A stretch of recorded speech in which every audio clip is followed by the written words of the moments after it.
আমি বুঝতে পেরেছি, আপনারও জানার খুব ইচ্ছা এটা কোথায় অবস্থিত। লক্ষ্মীপুরের আসল সৌন্দর্য তো এখানেই, আর এটা কোথায় অবস্থিত জানতে হলে সম্পূর্ণ ভিডিওটি আপনার জন্য। হ্যালো এভরিওয়ান, কি অবস্থা সবার? আশা করি সবাই ভালো আছেন এন্ড আমিও ভালো আছি। আর আমি যদি ভালো না থাকি আপনাদের ভিডিও করে কে দিবে? তো চলেন শুরু করা যাক আজকের ভিডিও। আমরা আবারও চলে যাচ্ছি লক্ষ্মীপুরের আরেকটি ভাইরাল জায়গায়, আর সেই জায়গাটা কোথায় জানতে হলে তো আমাদের সাথেই থাকতে হবে। আর ভাই, আমরা চাই আপনাদেরকে জায়গার নাম বলে দেওয়ার জন্য, কিন্তু আমাদের দুষ্ট পাবলিক গুলা যদি জায়গার নাম আগে বলে দেই তাহলে আমাদেরকে কমেন্ট করে না, আর আমাদের থেকে জানারও চেষ্টা করেন না যে এটা কোথায় অবস্থিত। তাই আপনাদের জন্য সব সময় আমরা একটা না একটা স্পেশাল কিছু রেখেই থাকি। আমরা এই জায়গার নামও সম্পূর্ণ ভিডিও দেখার সাথে সাথেই পেয়ে যাবেন, কারণ আমরা এই জায়গার নাম মাঝখান দিয়ে বলে দিব এটা কোথায় অবস্থিত।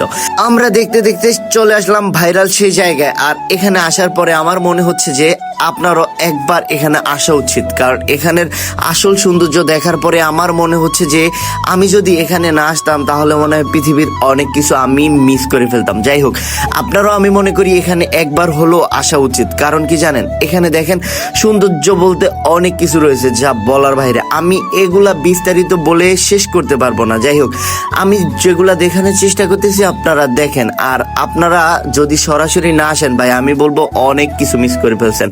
আর অনেক কিছু বলতে দেখেন এখানে যেই সৌন্দর্যটা রয়েছে, আসল সৌন্দর্য এখানে, এটা যদি আপনি মিস করেন ভাই অনেক কিছু মিস করবেন। আর এখানে দেখেন আমরা ফাইনালি যতটুকু আগাচ্ছি ততই মন ভালো হয়ে যাচ্ছে, আর আমার খারাপ মন সবসময় ভালো হয়ে যায় ঘুরতে পারলে। আর দেখেন আমরা আপনাদেরকে ঘুরিয়ে ঘুরিয়ে দেখানোর চেষ্টা করতেছি আসলে সৌন্দর্যটা কোথায়।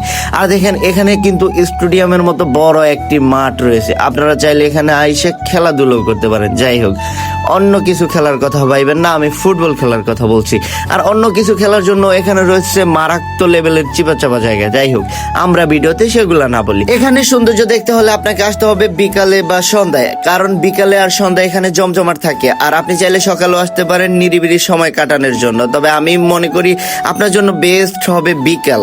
আর বিকাল আর সন্ধ্যা একসাথে যদি উপভোগ করতে পারেন তাহলে আপনি এখান থেকে ভালো একটা জিনিস নিয়ে যেতে পারবেন বলতে এটা বোঝানোর চেষ্টা করতেছি ভালো একটা সময় কাটিয়ে যেতে পারবেন। যাই হোক, আমরা আপনাদেরকে সাথে সাথে ঘুরিয়ে দেখানোর চেষ্টা করতেছি যে এখানের সৌন্দর্যগুলা কোথায় কোথায়। আমি বুঝতে পেরেছি এটা সৌন্দর্য দেখতে দেখতে আপনার জানার খুব আগ্রহ যে এটা কোথায় অবস্থিত। এটা অবস্থিত হচ্ছে লক্ষ্মীপুর জেলাতে, ঠিক আছে। লক্ষ্মীপুর ঝুমুর থেকে আপনাকে প্রথমে যেতে হবে মজু চৌধুরীর হাট রোড দিয়ে সামনে, আর সেখানে যাওয়ার পরে এটা আপনার সামনে পড়বে, আর এটার নাম হচ্ছে রিসাইকেল পার্ক। সত্যি কথা বলতে আমি কিন্তু প্রমোট করার জন্য যাই না যে আপনাদেরকে সম্পূর্ণ লোকেশন অনেক সুন্দর করে বুঝিয়ে বলবো। আসল কথা হচ্ছে আমি লক্ষ্মীপুর জেলাতে যেখানে সুন্দর সুন্দর জায়গা পাই সেখানেই যাই, আর আপনাদেরকে ঘুরিয়ে ঘুরিয়ে দেখানোর চেষ্টা করতেছি যে লক্ষ্মীপুরের আসল সৌন্দর্যগুলা কোথায় কোথায়। সত্যি কথা বলতে আমার এখান থেকে যেতে একবারে মন চাচ্ছে না, কারণ হচ্ছে এখানে সৌন্দর্যগুলা দেখার পরে আমার মনে হচ্ছে যে এখানে যদি আমি থেকে যেতে পারতাম তাহলে বোধহয় খুব ভালো হতো। যাই হোক, এখানে যেহেতু থাকা যাবে না, তবে আপনাদেরকে দিনের সৌন্দর্য অ্যান্ড রাতের সৌন্দর্য দুইটাই দেখানোর আমি চেষ্টা করতেছি। তবে আমি থেকে গেলাম রাতের সৌন্দর্য দেখানোর জন্য। আমি আপনাদের জন্য রাতের সৌন্দর্য অ্যান্ড দিনের সৌন্দর্য দুটাই রেখেছি। আপনার কোন পার্টটা সবচেয়ে বেশি ভালো লাগছে কমেন্ট করে অবশ্যই জানাবেন, আর শেয়ার করতে ভুলবেন না কিন্তু।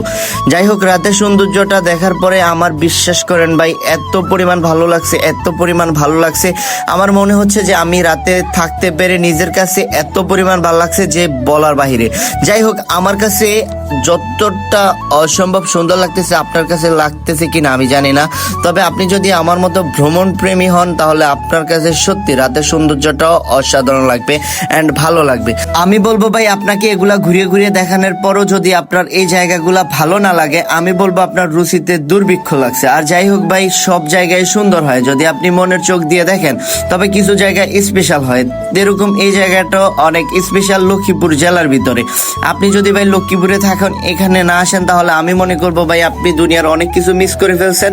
তবে আমি মনে করি যারা এখানে বারবার যায় তাদের কাছে সত্যি এটা ভালো লাগবে না, কিন্তু কথা হচ্ছে যারা সর্বপ্রথম আসবে তাদের কাছে সত্যি এটা অসাধারণ লাগবে, অমায়িক লাগবে। যাই হোক, এখানে সৌন্দর্য দেখে আপনি যদি প্রেমে না পড়েন তাহলে আমি বলবো যে আপনার সৌন্দর্য বলতে কিছু চিনাই হয়নি এখনো। যাই হোক, আমি সত্যি বারবার এই জায়গার প্রেমে পড়ে যাই, কারণ আমি বারবার ঘুরিয়ে ঘুরিয়ে এখানে আসার চেষ্টা করি। কারণ কি জানেন, দেখেন এখানে কিন্তু লাইটিং ছাড়াও অনেক অনেক অসাধারণ লাগে। আর আমি বারবার ঘুরিয়ে আপনাদেরকে দেখানোর এটাই বোঝানোর চেষ্টা করতেছি যে এখানে সত্যি অসাধারণ জায়গা রয়েছে। যদি আপনি না আসেন ভাই, অনেক অনেক অনেক কিছু মিস করে ফেলতেছেন। আমার সাথে ভাই বেরাদার বলতেছে ভাই চলেন আমরা চলে যাই, কিন্তু কথা হচ্ছে আমার তো যাওয়ার কোনো ইচ্ছেই নাই, তারপরও আমার যেতে হবে, কারণ এখানে তো থাকার জন্য কোনো জায়গা নাই। যদি থাকার জন্য জায়গা থাকতো ভাই, বিশ্বাস করেন আমি এখানে আজকে রাত্রে থেকে যেতাম এন্ড কালকে সকালে আবার ঘুরে দেখে তারপর যেতাম।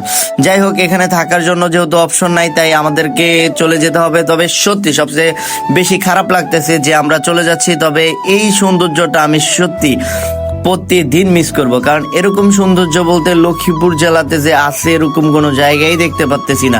তবে এখানে সৌন্দর্য ভোলার মতো না। আমি কিন্তু লক্ষ্মীপুর শহরে বহুত জায়গা ঘুরেছি, তবে এরকম সুন্দর জায়গা আর কোথাও দেখিনি। যদি এর থেকেও সুন্দর জায়গা কোথাও থাকে অবশ্যই আমাদেরকে কমেন্ট বক্সে বলে যান, তাহলে আমরা আপনাদেরকে ওই জায়গাগুলা ঘুরিয়ে দেখানোর চেষ্টা করব। আর আমি দেখার চেষ্টা করব লক্ষ্মীপুরে কি আসলে এর থেকে সুন্দর জায়গা রয়েছে কিনা।